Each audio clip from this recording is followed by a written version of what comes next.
Chers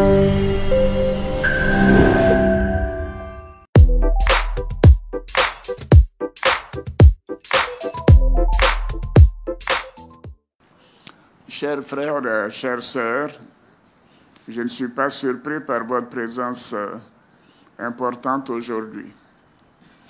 En effet, au cours des visites d'État que j'ai effectuées dans vos régions, j'ai eu l'occasion d'apprécier votre sens de l'hospitalité et votre attachement à ma personne et à celle de mon épouse, la Première Dame. J'ai aussi noté votre engagement à soutenir la grande œuvre de construction d'une Côte d'Ivoire plus moderne, plus prospère, plus solidaire et plus fraternelle. Et à cet égard, je voudrais vous remercier pour votre soutien lors de l'élection présidentielle du 30 octobre, ainsi que pour toutes les initiatives prises pour l'apaisement du climat social après les violences regrettables constatées dans certaines régions. Je salue à nouveau l'importante contribution des filles et des fils de l'Est et du Grand Sud au développement de notre pays, que ce soit au service de l'État comme dans le secteur privé.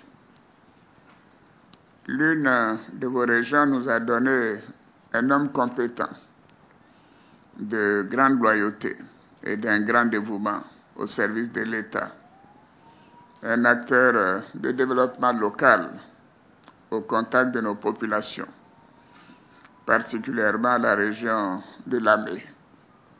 Bien évidemment, je vais parler de mon jeune frère, le Premier ministre Patrick Achi. Patrick, merci pour ton soutien de tout instant pendant ces moments difficiles, ton attachement et ton affection.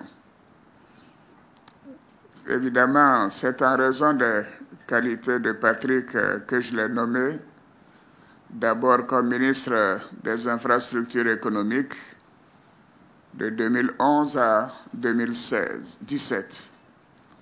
Puis, comme il l'a dit, secrétaire général, ministre d'État, et bien évidemment aujourd'hui, Premier ministre.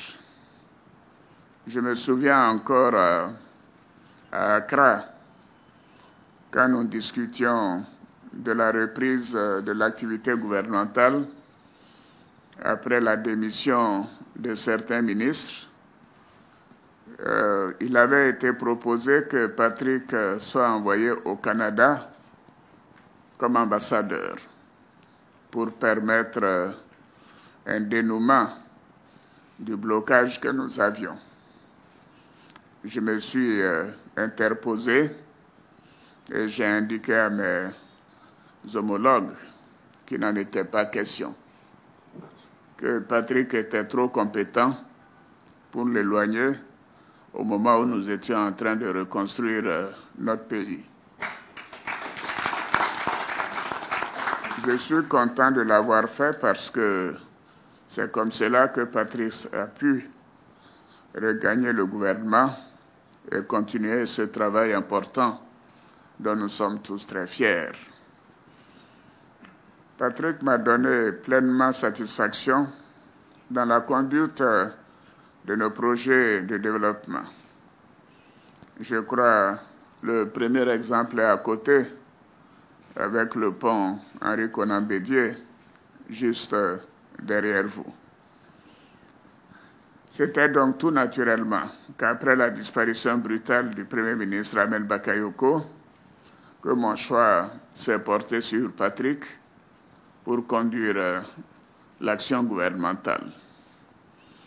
Ce n'est pas un cadeau, parce que, ayant été Premier ministre moi-même de 90 à 93, je sais ce que cela donc induit. Donc Patrick, je te souhaite beaucoup, beaucoup de courage. Je sais que tu en as et je veux dire à tous les parents ici que vous pouvez être fiers de votre fils qui a démontré sa compétence, son engagement, son efficacité et sa loyauté.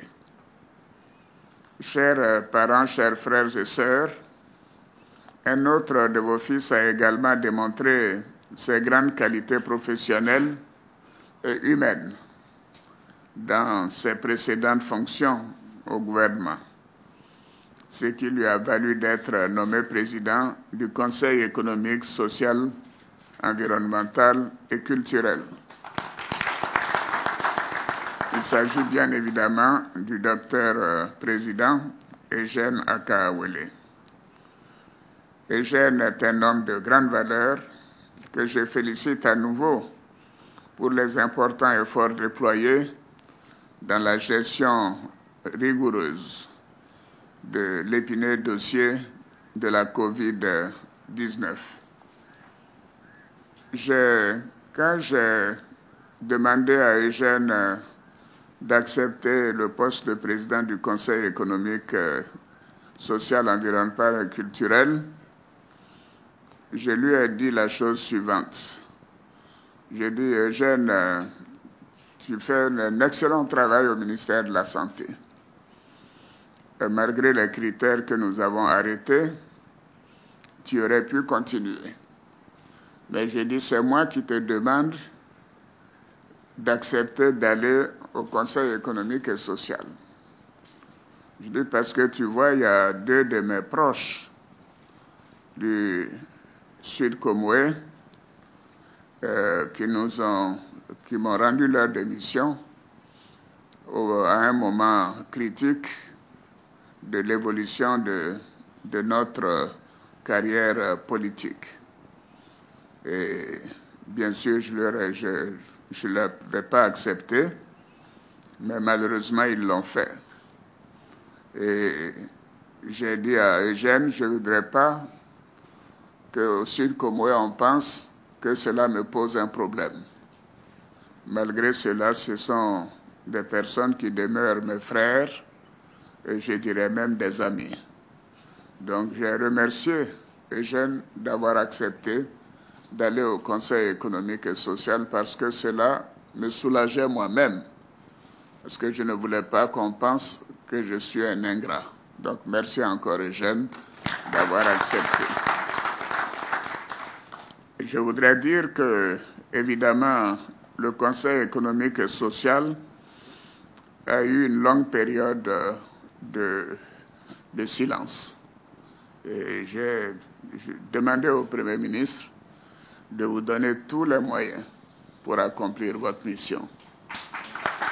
Alors, s'il a la moindre hésitation, tu m'appelles moi-même. Évidemment, je ne pourrais pas parler de tout le monde, mais plusieurs autres de vos fils et filles ont été appelés au gouvernement et occupent d'importantes fonctions de l'État. Je salue chacune et chacun d'entre vous, et en particulier le ministre d'État, ministre de l'Agriculture et du Développement rural, et Patrick, il veut qu'on ajoute de l'agro-industrie. Kobena Kwasi Adjoumani. Adjoumani, merci pour ton soutien, ta fidélité et ton engagement. Je lui ai d'ailleurs dit à plusieurs occasions, je dis à Adjoumani, mais Adjoumani, tu sais, pendant la période préélectorale de 2010, j'ai eu peur pour toi. J'ai dit, tu étais d'un courage vraiment exceptionnel avec les propos que tu tenais. Et donc, j'avais peur que je ne voudrais pas citer. J'avais peur pour toi. Voilà, c'est ce que je t'ai dit, et que montrant ce courage que tu as démontré tout au long de ces années, je trouvais que ce qui t'arrivait n'était pas normal. Je voudrais également saluer, autrement la première dame ne va pas me le pardonner, la promotion de Patricia Gao comme vice-président de l'Assemblée nationale. Et bien évidemment, le dynamique Adama Bictogo, premier vice-président de l'Assemblée, et plusieurs autres cadres, Abdourahmane Sissé, secrétaire général, je ne voudrais pas continuer sur la liste. Mais je voudrais rassurer ceux qui ont quitté le gouvernement, et le Premier ministre, je pense, vous l'a dit, que le gouvernement n'est pas le seul endroit où on peut servir notre pays. Que pour chacun d'entre eux, nous avons des projets et qui peuvent, comment dire, dormir tranquille. Dans quelques semaines, nous prendrons de nouvelles décisions. Après les élections présidentielles et législatives, nous devons poursuivre les progrès réalisés par notre pays au cours des 10 dernières années, malgré le contexte difficile de la COVID-19. Le gouvernement conduit par le Premier ministre Patrick Achi est composé d'hommes et de femmes compétents avec des profils diversifiés issus des différentes régions de notre beau pays, doit œuvrer rapidement à renforcer l'action économique par sa transformation structurelle. L'objectif ultime étant de créer davantage de richesses afin d'améliorer les infrastructures de base existantes pour le bien-être de nos concitoyens. Mais je voudrais dire que nous avons travaillé pour rassembler pas seulement les militants et les responsables du RHDP, mais en formant ce gouvernement, nous avons travaillé pour rassembler les Ivoiriens. Les gens ont parlé de gouvernement d'union, mais je trouve que ce gouvernement est le véritable gouvernement d'union. Je dirais le gouvernement des patriotes. Parce que nous, Patrick et moi, nous avons pris la carte de la Côte d'Ivoire. Et nous avons regardé, j'ai dit, nous avons 12 districts et 2 districts autonomes. Cela fait 14 districts. J'ai donné instruction au Premier ministre que je voulais que chaque district ait au moins 2 ministres, ce qui fait 28. Mais j'ai dit le nombre total de ministres ne doit pas dépasser 34. Bon, il s'est débrouillé un peu. Il est allé jusqu'à la quarantaine, ce que j'ai trouvé normal. Et je voudrais donc féliciter Patrick pour la patience que tu as eue. Et aussi remercier ceux qui ont quitté le gouvernement pour leur contribution. Je ne voudrais pas qu'ils pensent que c'est parce qu'ils ont démérité. Et très rapidement, nous allons prendre des décisions les concernant. Mais nous avions comme objectif de renouveler donc le gouvernement, comme je l'avais promis, de faire entrer une nouvelle génération. Voyez-vous, beaucoup de gens ne le savent pas, mais j'avais déjà eu cette idée de participation de tous et de renouvellement de la classe politique. Je me souviendrai toujours le dernier voyage du président Houphouët-Boigny. Il me prenait toujours dans sa voiture. Nous étions au carrefour Akwaba. Je crois que c'était au mois de mai 93, si je ne me trompe. Et quand on est arrivé au carrefour Akwaba, je lui ai dit, mais président, je crois que peut-être à votre tour, ce serait bon que nous puissions ouvrir le gouvernement pour faire rentrer le FPI, qui est essentiellement cantonné à l'ouest. Je dis parce que vous savez, il faut que les Ivoiriens de toutes les régions aient un minimum d'expérience. Parce qu'on ne sait jamais, un jour ils pourraient arriver au pouvoir, et s'ils n'ont pas d'expérience, ce sera la catastrophe pour ce pays. Il m'a dit que Dieu nous protège. Il n'a jamais cru que le pays pouvait arriver aux affaires. Malheureusement, ils sont arrivés et nous savons ce qu'ils ont fait. Donc, c'est vous dire que c'est important que la possibilité de servir notre pays soit donnée à toutes les régions, à toutes les générations. Et je suis très fier que nous ayons réussi à le faire, Patrick et moi. Félicitations pour toutes les propositions qui ont été faites. Je voudrais aussi dire que tout à l'heure, Adjoumani a parlé de parti d'origine. Mais je crois que beaucoup oublient que mon parti d'origine est le PDCI.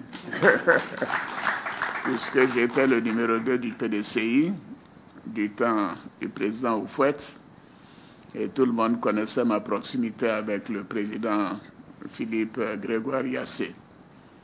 Mais je crois que dans ma vision de la Côte d'Ivoire, le PDCI doit être au RHDP. Le PDCI doit être au RHDP. Et je considère que c'est une approche que nous devons avoir. Je l'ai dit au Premier ministre et je lui ai dit que moi-même, je suis en contact avec le président Bédié, pas plus tard qu'avant-hier. Nous sommes parlé parce que je crois que c'est important que nous ayons des options politiques basées sur l'intérêt de la Côte d'Ivoire. Le PDCI et le RHDP ont la même vision de la Côte d'Ivoire. Et nous avons construit ensemble la Côte d'Ivoire. Nous sommes des partis libéraux et de centre-droit. Nous sommes contre la violence et ainsi de suite. Donc rien ne doit séparer le PDCI du RHDP.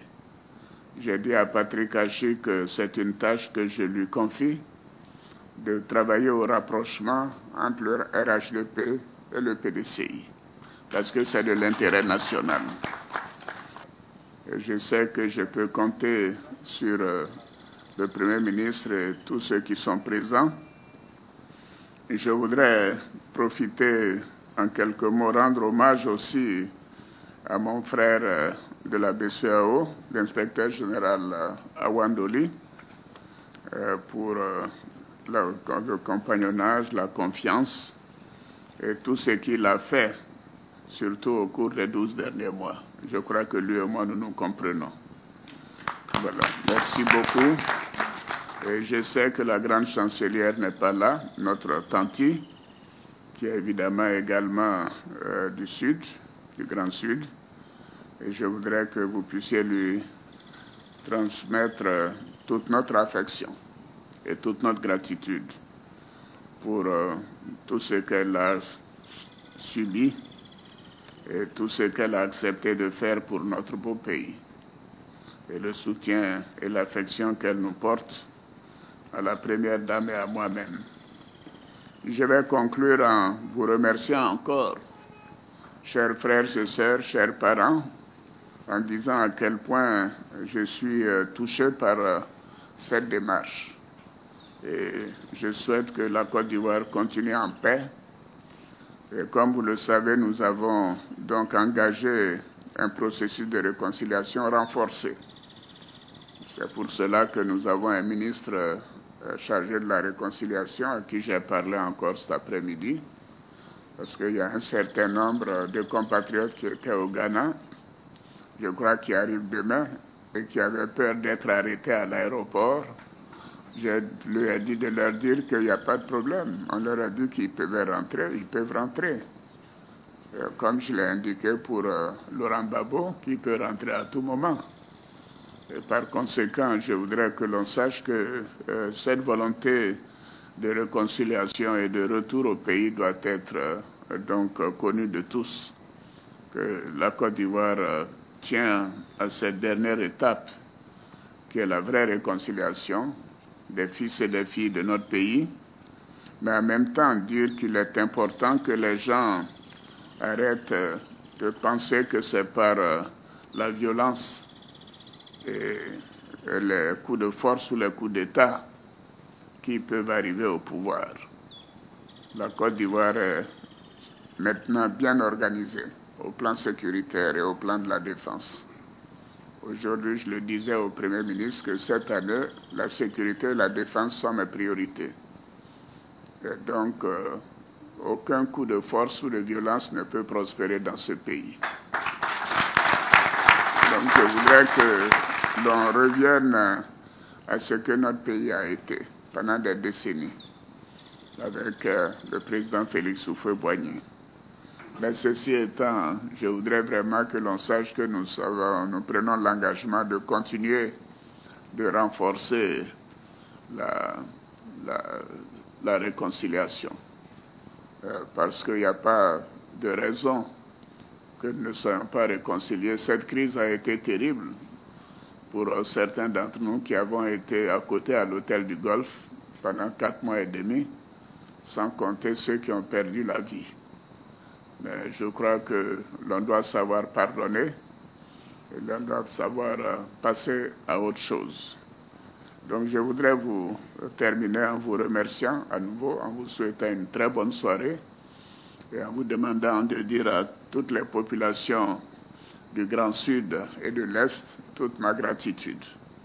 Et voilà, et bonne santé à chacune et à chacun de vous. Je vous remercie.